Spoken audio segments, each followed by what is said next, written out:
Hello, and welcome to Spiritual Calisthenics. Today, on Saturday, we commemorate the 16th week of Luke, and we'll begin with St. Paul's second letter to Timothy. Timothy, my son, the saying is sure. If we have died with him, we shall also live with him. If we endure, we shall also reign with him. So in other words, there is this symbiotic relationship that we have with Jesus Christ, that when we die for him, we live. It seems almost like a dichotomy, but it's not. And if we endure, we shall reign. So in other words, suffering, struggling, and yet we will conquer. We will be kings. We will be queens. However, on the flip side, if we deny him, if we deny Jesus Christ, his godhood, his power, his divinity, then he will deny us. If we are faithless, in other words, if we don't believe, it's not that Jesus Christ is going to be faithless. It's not like he's not going to believe in us. He remains faithful, for he cannot deny himself because he is hope itself. So while there seems to be a dichotomy, where there seems to be a split, not in this, because Jesus Christ does not deny himself, cannot deny himself. Remind them of this. Remind the people, because remember, St. Paul is encouraging Timothy as a bishop. Remind the people that God is steadfast, that God will be with them and reign with them and give them life. And charge them before the Lord to avoid disputing about words, which does no good, but only ruins the hearers. In other words, we get lost in the quibbling, we get lost in the minutiae. Do your best to present yourself to God as one approved, a workman who has no need to be ashamed, rightly handling the word of truth. We hear this a lot of times when we're in liturgy, when we speak about the bishop rightly teaching the word of truth. That is the goal. That is the mission of the bishop.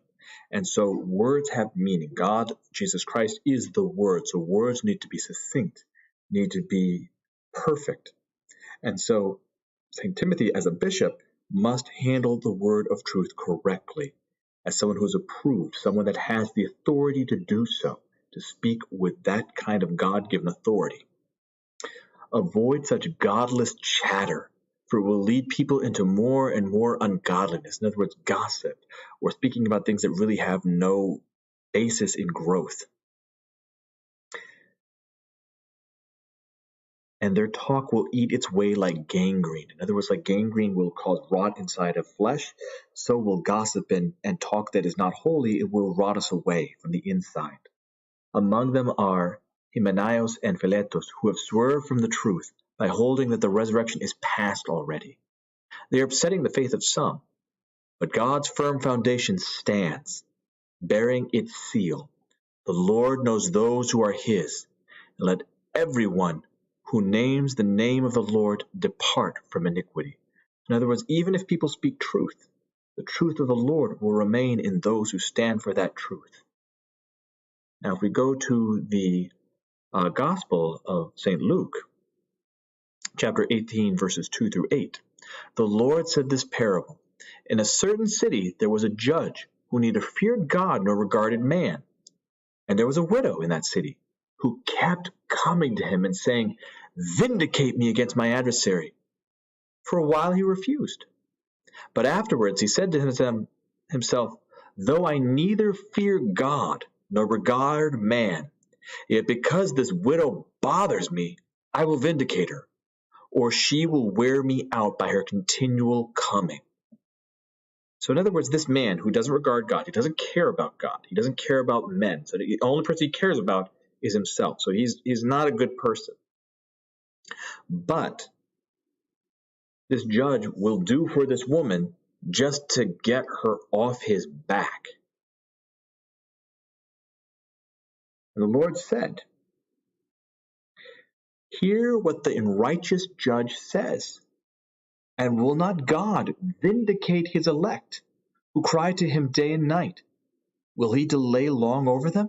I tell you, he will vindicate them speedily."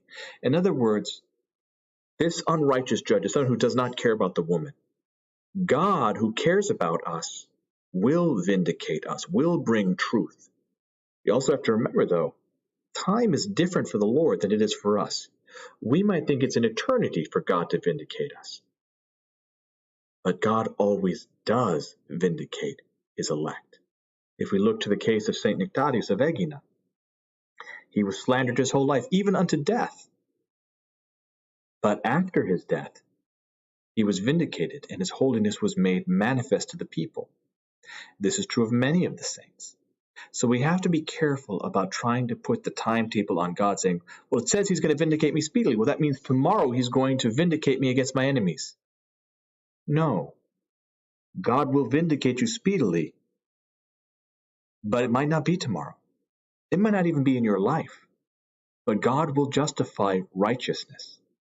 We also have to ask ourselves, what does that even mean? To vindicate me speedily? Is this about, insulting me or harming me? No. Vindication here means to show the truth of righteousness, of goodness.